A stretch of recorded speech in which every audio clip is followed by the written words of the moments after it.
Before the flood, before the days of Noah, the world was not as simple as it seemed. There was a time when humanity was not alone in influence, not alone in knowledge, and not alone in the forces shaping its future. According to ancient writings, there existed beings known as the Watchers. They were angels assigned to observe the earth, to watch humanity grow, to guide, not interfere. But something changed. As they looked upon the earth, they began to notice something they had never paid attention to before. Human beings, more specifically human women, their beauty caught their attention. At first, it was curiosity.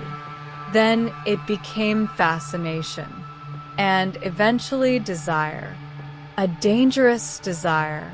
Among these angels was a leader, often identified as Samjaza. He knew that what they were feeling was forbidden.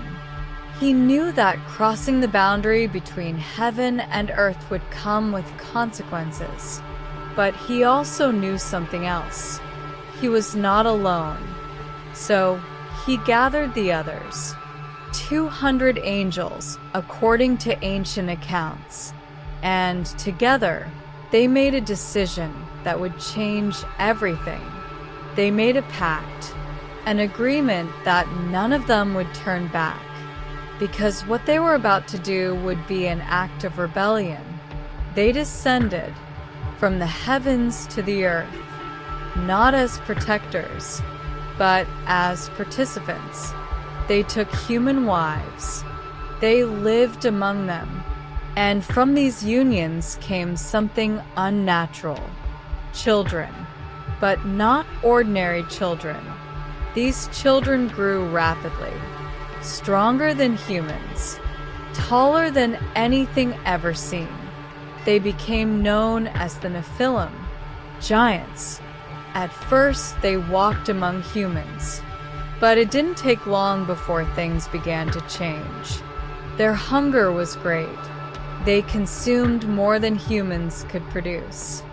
Food began to run out. Resources became scarce. And when there was nothing left, they turned against humanity. Violence spread. Chaos grew. The world was no longer peaceful. But the destruction didn't come from the giants alone. The fallen angels brought something else with them. Knowledge. Knowledge that humanity was never meant to have. They taught humans how to create weapons, how to fight and kill more effectively. They taught them secrets of the earth, how to manipulate nature, how to use enchantments and hidden forces. Things beyond human understanding. Humanity changed, not slowly, but rapidly. Corruption spread across the earth. What was once a growing civilization became something darker, something dangerous. According to the Book of Genesis, the wickedness of man became great. Every thought, every intention was filled with evil, but behind that evil was influence. The world had been altered. The balance between heaven and earth had been broken, and judgment was coming, not just for humanity, but for the angels who had fallen. The rebellion did not go unnoticed. The fallen angels were confronted. They were bound, cast into darkness, condemned to await their punishment. Their offspring, the giants, were destroyed.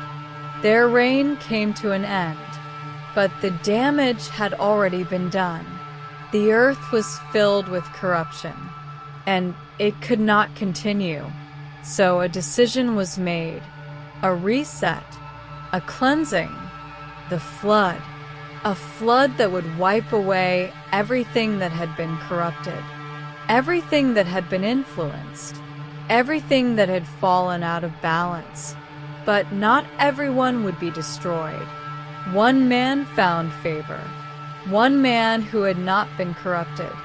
Noah. He was chosen to survive, to preserve life, to begin again. And as the waters rose, the world that had once been filled with giants, fallen angels, and forbidden knowledge disappeared. Or, at least, that's what we are told. Because even today, questions remain. Were all the giants truly destroyed? Did all the fallen angels disappear? Or did some of their influence survive?